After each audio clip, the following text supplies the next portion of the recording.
안녕하세요. 푸르미리의 김보경입니다. 여름의 끝자락이라고 생각을 하는데도 걸어오는데 정말 많이 더웠어요. 헉헉거릴 정도로. 근데 이 또한 지나가리라.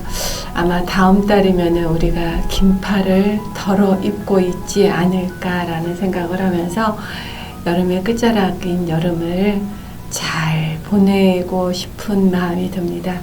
여러분들도 무탈하게 잘 지냈으리라 믿고 이 마지막 여름을 잘 보내주시기를 바랍니다. 오늘 제가 여러분들과 함께 하고 싶은 책은 물은 답은 알고 있다입니다. 여러분들 아마 이 책을 많이들 읽으셨을 것 같아요. 이 책이 2002년, 2003년에 처음 나왔을 때 정말 물이 이렇게나 신기하고 신비로운 현상을 보였나 싶을 정도로 우리에게 많은 메시지를 전했던 그런 책이기도 합니다. 물이 전하는 아주 놀라운 메시지. 출판사 나무 심는 사람에서 출판을 했고요. 에모토 마사루가 지었습니다. 에모토 마사루는 이 책을 펴내기까지 아주 오랜 시간 동안 부정적인 말과 긍정적인 말을 통해서 물의 변화를 실험하고 관찰해서 펴낸 책이기도 합니다. 이 책이 정말 우리들에게 전하는 메시지는 놀라울 정도로 우리가 물 없이는 살 수 없는 것처럼 우리가 전하는 물의 형태가 어떤 것인지를 잘 보여주는 그런 책이기도 했습니다. 그래서 책 서두에 이렇게 말을 했어요. 물에도 의식이 있다라고 하면서 사랑과 감사라는 글을 보여주었을 때 물은 비할 데 없이 아름다운 육각형 결정체를 나타냈다. 악마라는 글을 보여주었을 때는 중앙의 시커먼 부분이 주변을 공격하는 듯한 형상을 보였다. 쇼팽의 빗방울을 들려주자 정말 빗방울처럼 생긴 결정이 나타났고 이별의 곡을 들려주자 결정들이 잘게 쪼개진 형태가 되었다라고 우리한테 이렇게 전하고 있습니다. 그래서 여러분들이 익히 많이 읽으셨을 것 같지만 이 중에서 세 번째 챕터 의식이 모든 것을 만든다의 일부를 여러분과 함께 나눠보도록 하겠습니다. 사랑은 무엇보다 훌륭한 묘약입니다. 그것을 깨닫고 난 다음부터 나는 늘 면역은 사랑입니다 라고 말합니다. 사랑은 모든 부정적인 감정과 힘을 물리치고 몸에 활력을 가져다주는 최고의 묘약입니다. 그러나 나는 여기서 다소 표현을 바꾸어 볼 생각입니다. 면역은 사랑뿐만 아니라 사랑과 감사라는 것을 알게 되었기 때문입니다. 그것은 이런 실험을 통해서도 알 수 있습니다. 전자레인지에 물을 넣고 전자파가 얼마나 해로운지를 보기 위해 결정 사진을 찍었습니다. 사랑, 감사라는 말을 쓴 종이를 보여준 물과 비교해 보니 증류수의 결정은 산산이 부서져 있었습니다. 그러나 사랑, 감사의 물은 결정을 만들어냈습니다. 사랑과 감사의 말이 가지고 있는 파동은 전자파의 나쁜 파동을 밀쳐내는 면역 기능이 있기 때문이 아닐까요? 사랑 감사를 보여준 물이 가장 아름다운 결정을 나타냅니다. 물론 사랑만으로도 충분히 아름다운 결정이 생기지만 사랑, 감사는 거기에 고고한 품위를 더해줍니다. 다이아몬드처럼 찬란한 빛을 발하는 것입니다. 사랑, 감사의 결정은 사랑의 결정보다 감사의 결정에 더 가깝다는 것을 알 수 있었습니다. 즉, 감사의 파동 쪽이 더 강한 힘을 발휘한다는 것입니다. 사랑이란 능동적인 에너지입니다. 무조건 마음을 던지는 것이 사랑입니다. 그에 비해 감사란 수동적인 에너지입니다. 뭔가를 받고 감사하고 살아있다는 것 자체를 기쁘게 여기는 것입니다. 그렇게 감사는 두 손으로 공손히 받아들이는 수동적인 행위입니다. 사랑과 감사는 양과 음의 관계입니다. 사랑을 태양이라고 한다면 감사는 달입니다. 남성이 사랑이라고 한다면 여성은 감사입니다. 그렇다면 음의 성질을 가진 감사의 에너지가 능동적인 사랑보다도 강한 힘을 발휘한다는 것은 무엇을 의미하는 것일까요? 그런 의문은 우리 인간이 어떻게 살아야 할 것인가에 소중한 암시를 던져줍니다. 사랑과 감사는 어떤 관계일까요? 여기서도 물을 모델로 삼아 이야기하도록 하겠습니다. 물 분자는 수소 원자 H가 둘, 산소 원자 O가 하나 붙은 것입니다. H2O. 만일 사랑과 감사가 물과 같은 2대1로 결합되어 있다고 한다면 힘과 영향력이 센 감사가 2, 사랑이 1일 것입니다. 감사가 2배는 강한 것입니다.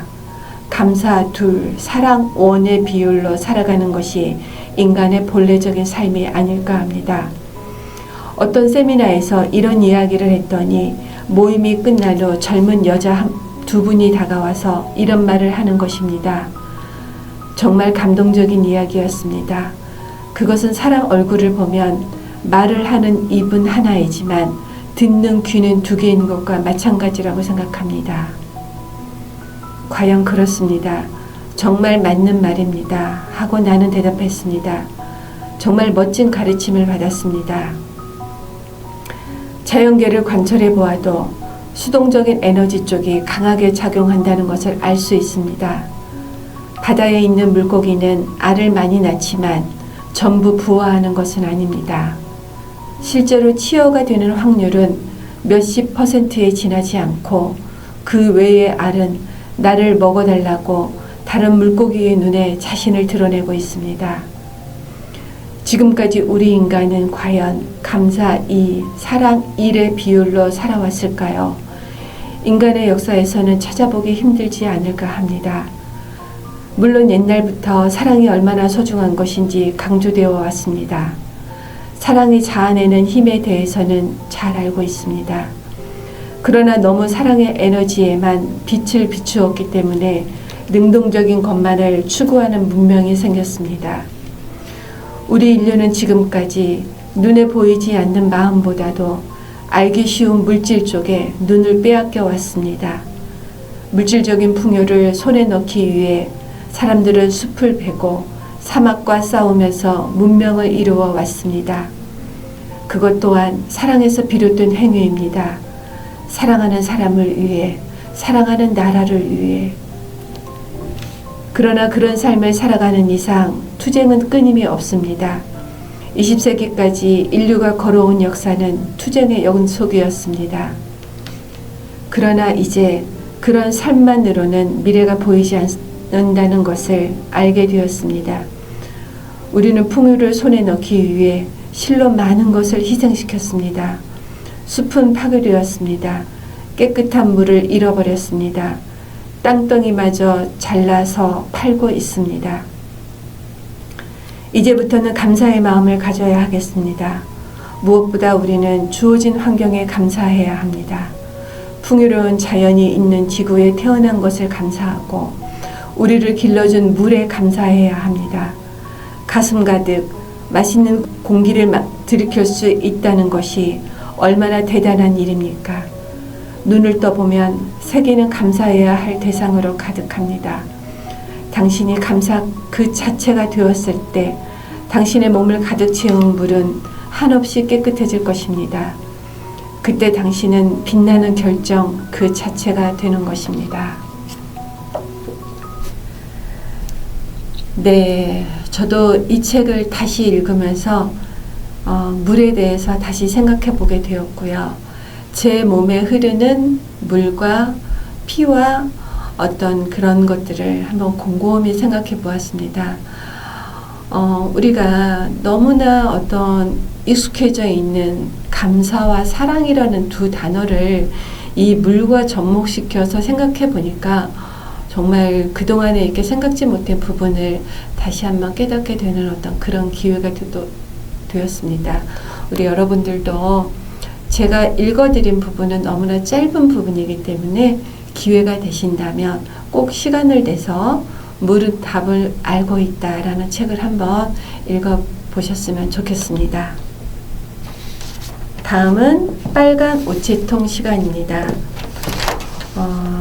오늘은 제가 말하지 않아도라는 부천 시인의 구정해 시인의 시집을 들고 왔습니다. 이분을 기억하는 많은 분들은 참 훌륭하고 아름다운 시인이었다라고 입을 모아서 말들을 합니다. 몇 해 전에 앓고 있던 지병으로 돌아가셨지만 그분이 남긴 유고 시집에도 너무 좋은 시들이 많이 있고 이 시는 그분의 삶 자체를 글로 표현해 놓은 언어의 어떤 그런 뭐라고 그럴까 마음이라고 할까 그런 시집이기도 합니다. 제가 앞으로는 당분간은 부천 시인들의 시집을 가지고 와서 여러분들에게 부천에 얼마나 훌륭한 시인들이 많은지 그리고 그 시인들이 펼쳐놓은 아름다운 시들이 많은지를 여러분들에게 조금씩이나마 보여드리려고 합니다. 오늘 그 중에 첫 번째로 우리 구정해 시인의 말하지 않아도 우리 이 시인이 우리에게 말로 전하지 않아도 이 시집으로 전하고자 하는 메시지가 참 많았습니다. 그 중에 여름 코스모스라는 시를 여러분들에게 한번 들려드리겠습니다.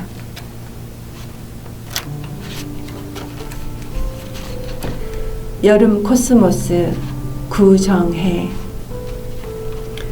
분명 과속했거나 추월했다.